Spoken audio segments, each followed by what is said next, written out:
अब तजर्बे की बात करता हूँ, वो हटेगा, उसका रिजाइन होगा, 101% होगा। और ये अदरवाइज ये मसला और बढ़ेगा, इनके दिमाग में जो फतूर है वो निकल जाएगा, वो हटेगा और ये माफ़ी मांगेगा। मोदी साहब किसानों की मांगी थी ना माफ़ी, 700 बंदा मार के तबाह करके कोरोना पूरा बर्बाद करके किसानों की माफ़ी मांगी थी इन्होंने नहीं, ये माफ़ी मांगेंगे। जैसे कितना बढ़िया बोलता था वो, तो इतना सब स्टैंडर्ड घटिया बात कर दी कि ये कांग्रेस और वो मिले हुए हैं। मोदी ने कहा कि मेरे घर के बाहर आना, फिर मैं आपको घसीटूंगा, फिर आपको बस में फेंकूंगा, हैं ऐसा होगा। फिर मोदी साहब की ऐसी तैसी होगी और राहुल गांधी रगड़े जाएगा। और कि ये बात सोचने वाली बातें हैं, अफसोस की बात है। इतने गिर गए हो आप कि पंजाब के इलेक्शन के कारण आप इस तरीके की बकवास और फालतू बातें कर रहे हो कि अब शायद पंजाब अपने हाथ से, पंजाब तो गया, पंजाब तो जाएगा कांग्रेस के पास। 60-12 आपको पता है कि पूरे देश में जैसे गठित हो रहा है और विशेषकर जंतर मंतर और पार्लियामेंट में जो स्थिति बनी हुई है, उसको लेकर कांग्रेस पार्टी की आज ये प्रेस का वार्ता यहाँ पे आपसे हम सब लोग साथी जो यहाँ जुटे हुए हैं, इस पे डिटेल पे हमारे साथी बात करेंगे। और जो इस समय देश पे जो घटनाक्रम बढ़ा हुआ है वो बड़ा चिंता का विषय है। जिस तरह से यूथ और स्टूडेंट्स को दबाया जा रहा है, जिस तरह से लीक पे लीक की खबरें आ रही हैं और एक व्यक्ति विशेष को बचाने के लिए पूरी मोदी सरकार जुटी हुई है, और दूसरी तरफ से जो झूठ हमारे यहाँ के माननीय सांसद जो यहाँ पे वो परोस रहे हैं, और जिस तरह से राहुल गांधी जी ने पूरा मोर्चा संभाला हुआ है पार्लियामेंट में, उस पर हम तफसील से अपनी बात पहले करेंगे, फिर उसके बाद आपके सवालात भी लेंगे। और पूरे ज़िले में जिस तरह से कांग्रेस जहां आंदोलन कर रहे हैं, हमारे छात्र नेता आंदोलन कर रहे हैं, हमारे युवा कांग्रेस के साथी, आपने देखा होगा कि 2 दिन पहले ही हमारे युवा कांग्रेस के नेता साहिल नडोत्रा जो अध्यक्ष है हमारे ज़िला के, और NSUI के हमारे ज़िला अध्यक्ष अदिन शर्मा, दोनों को ही पुलिस ने, जबकि वो इस केंद्र सरकार का पुतला जला रहे थे, तो उन दोनों को तीन साथी थे, वो साथ में गगनदीप सिंह थे, तीनों को कैसे वहाँ से ज़बरदस्ती धक्का मुक्की करके उठा के ले गए, ये सब निंदनीय है। हम सब लोग एक डेमोक्रेटिक सेटअप में रहते हैं, और इस सरकार की जो निरपेक्षता है, एक तरफ से अराजकता फैली हुई है और एक अनडेमोक्रेटिक तरीके से अनडिक्लेयर्ड एमरजेंसी पूरे देश में और ख़ासकर इस हमारे पूरे इलाके में लगी हुई है, और जो आपदा भी बनी हुई है उस पर भी चौधरी लाल सिंह जी बात करेंगे। अब मैं चौधरी लाल सिंह, हमारे देश में जितनी अनारकी मची हुई है, जिस ढंग से तबाही और बर्बादी की तरफ हमारा मुल्क, हमारा देश जा रहा है, इस चीज़ को मैं बताते हुए कहना चाहूँगा कि सरकार की जो नीतियाँ हैं, जो सोच है, वो इतनी घटिया और इतनी सब स्टैंडर्ड है, आपको कह नहीं सकते। आप देखें को इतना बड़ा मसला इन्होंने खुद बनाया। अब 150, 200 आप लोगों के एग्ज़ाम, चाहे वो CBSE के लेवल पे हों, कभी सोचा भी नहीं था। CBSE एक स्टैंडर्ड रखा था, क्वालिटी रखी थी कि जो जितने भी लोकल हैं, बोर्ड हैं, उनसे सबसे ऊपर एक CBSE है। उसमें बड़ा अच्छा कंटेक्ट होता है, बड़े अच्छे तरीके से एग्ज़ाम किए जाते हैं, लिए जाते हैं, बड़े अच्छे उनके एग्जामिनेशन हॉल सिस्टम, बड़े तरीके से। लेकिन सवाल है कि उसका भी इस बार ये सुनना पड़ा, और एक छोटे से बच्चे ने बड़े क्लैरिटी से कहा कि मेरे पेपर और ये जो किस तरीके से हुआ, मेरा तो ऐसा है ही नहीं। अभी भी जो नीट का एग्ज़ाम यूँ ही ख़त्म हुआ, स्कैम हो गया, गलत हुआ, तो उसके बाद फिर इन्होंने जब करवाया तो फिर एक लड़के ने कहा कि फिर उसने बताया तफसील में कि मेरा पेपर दिखाए ना मुझे जो मैंने दिया है। तो कहने का मकसद है कि एक तो खराबी करनी, फिर खराबी से महा खराबी करनी। बच्चों ने इंतहा हो गई, इसे बोलते हद क्रॉस हो गई। जब लद्दाख वाले वाचुक जी आए, उन्होंने धरना दिया, कितने दिन होगा, ऐसे ही काम चलता रहा। चलो यार ये नहीं है, 25 दिन हो गए, उठाओ इसको, ये उठ जाएंगे और मार कुट चाड़ो और ये सारा यंत्र मंत्र खाली होएगा। तो वो इनकी सोच कहाँ, कैसे, किस तरीके से काम कर रही है। उनको उठाया, ले गए, और इतना लाठी चार्ज, और इसके बाद इतनी बुरी हालत की, इतना मारा, सारा टेंट वेंट जो लगा था सारा फाड़ फोड़ दिया। क्लियर कर दिए। नौजवान द्वारा आगे जो है पोजीशन बनी, और फिर ये कहने लगे, दिमाग में जो इतनी कोटरी बनी हुई है शाह बहादुर की, ऑनरेबल प्राइम मिनिस्टर की, जो उनको कहते हैं यार ना तेरे जैसा बंदा कमाल आदमी, कोई आदमी बोलता है उनके खिलाफ, उनको सारे कमाल का बोलते हैं। और कमाल कहते कहते ये गलतियां बढ़ती बढ़ती कहाँ पहुँच गई, घमंड, गरूर और इस किस्म की, मैं कह सकता हूँ इतनी घिनौनी हरकतों पे उतराए। फिर इतना मारा इन्होंने, यहाँ तक परहेज नहीं किया कि बच्चियाँ आई हैं, बच्चे अपने सामान पैक करके कहाँ से चल के आ गए, पूरे कंट्री से बच्चे इकट्ठे होके आ गए। माँ बाप को कोई पूछ के आया, कोई चोरी आया, कैसे आया, सब बच्चे वहाँ पहुँचे। और इन्होंने इतनी तरीके से मारा, उस बच्चियों को मारा, कपड़े फाड़ दिए, बुरी हालत कर दी, और जो नहीं हो सकता था वो भी इन्होंने किया। रिजल्ट क्या निकला, सारी उस अनफॉर्चुनेट फॉर्चुनेट पार्लियामेंट चल रही। पार्लियामेंट में उन्होंने सवाल किया कि हमें यहाँ पार्लियामेंट में बोलने का अधिकार दें, एडजर्नमेंट मोशन लाए, गप बात की उन्होंने कहा कि हमें बात करने का मौका दें। और उससे पहले ये देवेंद्र प्रधान को, जो छात्रों की, जो उन स्टूडेंट्स की, जो उन बच्चों की मांग है, पहली मांग यही है कि देवेंद्र प्रधान को यहाँ से हटाया जाए, उसका रेजिग्नेशन हो जाए। भाई कौन सी इतनी बात है, हालांकि दुनिया सबको पता है कि प्रधान की ये थोड़ी हिम्मत है, औकात है कि प्रधान कर रहा था, ये टेंडर वो करवा रहा था, टेंडर तो पीछे से है किसको देना किसको नहीं देना। भाई आपने नीट बनाई, ऑर्गेनाइजेशन खड़ी की हुई है, उसका काम क्या, अगर वो एग्ज़ाम खुद कंडक्ट नहीं कर पाएगी, वो ठेके में दे देगी, टेंडर करवा देगी, किसकी वजह से, इसी तरीके का टेंडर वो होगा। ट्रस्ट बनाई मोदी साहब ने राम मंदिर की, तो वही ट्रस्ट बनाई और कौन बंदे रखे, उसी तरीके से ये सारा प्लान इसमें आया। तो जब ये सारी बन गई, ये सारा नीट का जो हेरा फेरी हो गई, मारदाड़ हो गई, सब कुछ हो गया, बाजू जी चले गए अंदर पार्लियामेंट में।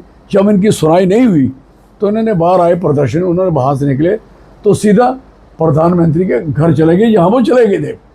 अदरवाइज क्यों जाना था, अगर प्रधानमंत्री जी बाहर रहते, पार्लियामेंट में सवाल जवाब होते, डिस्कशन होती, अपने घर में चले गए खबरें सुनने के लिए, क्या हो रहा है, मारो कूटो फलान करो, और वो वहाँ चले गए। और राहुल गांधी की क़यादत में पूरी कांग्रेस और ऑल जितनी अपोजिशन ग्रुप है, पार्टी है, सारे के सारे लोग, इवन के अखिलेश यादव, दूसरे तीसरे, सारे वहाँ पहुँचे। और पहुँचने के बाद धरना हुआ, जो वहाँ फिर जो एलओपी के साथ आफ्टर 47, बिफोर 47 तो था ही नहीं सरकार, आफ्टर 47 लीडर ऑफ अपोजिशन को आज तक अडवाणी साहब भी रहे, सुषमा स्वराज नहीं, मैं पार्लियामेंट में रहा, मैंने खुद देखा जब अपोजिशन लीडर खड़ा हो जाता था तो हमारे खुद के जो सरकार के लोग थे हमें इशारा करते थे, अब नहीं बोलना, इनको बोलने दो। कितनी रिस्पेक्ट थी, कितना ऑनर था। ये फर्स्ट टाइम ऐसे बेवकूफ़ लोग आ गए।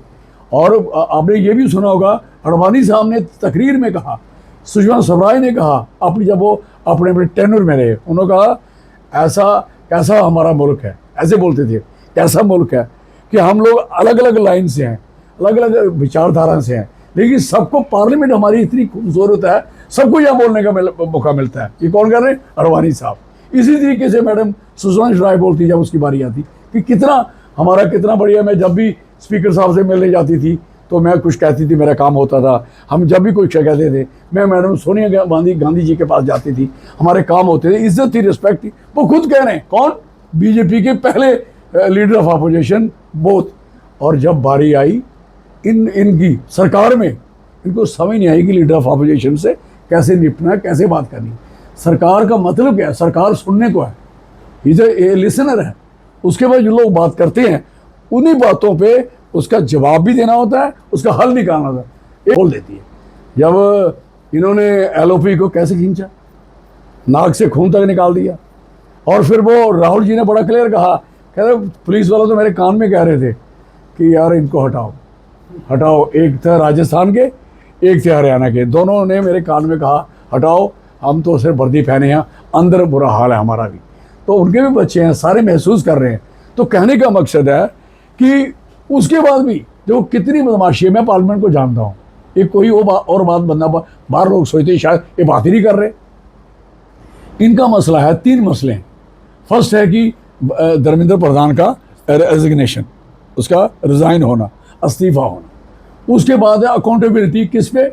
जो लोगों जिन्होंने इनको मारा, अत्याचार किया बच्चों पे, उसकी अकाउंटेबिलिटी फिक्स करिए, who is they, why they have did, उसके लिए है। तो तीसरा, मोदी साहब माफ़ी मांगे। ये बात है किनकी? स्टूडेंट्स की। ये बात है जो एजिटेशन कर रहे हैं।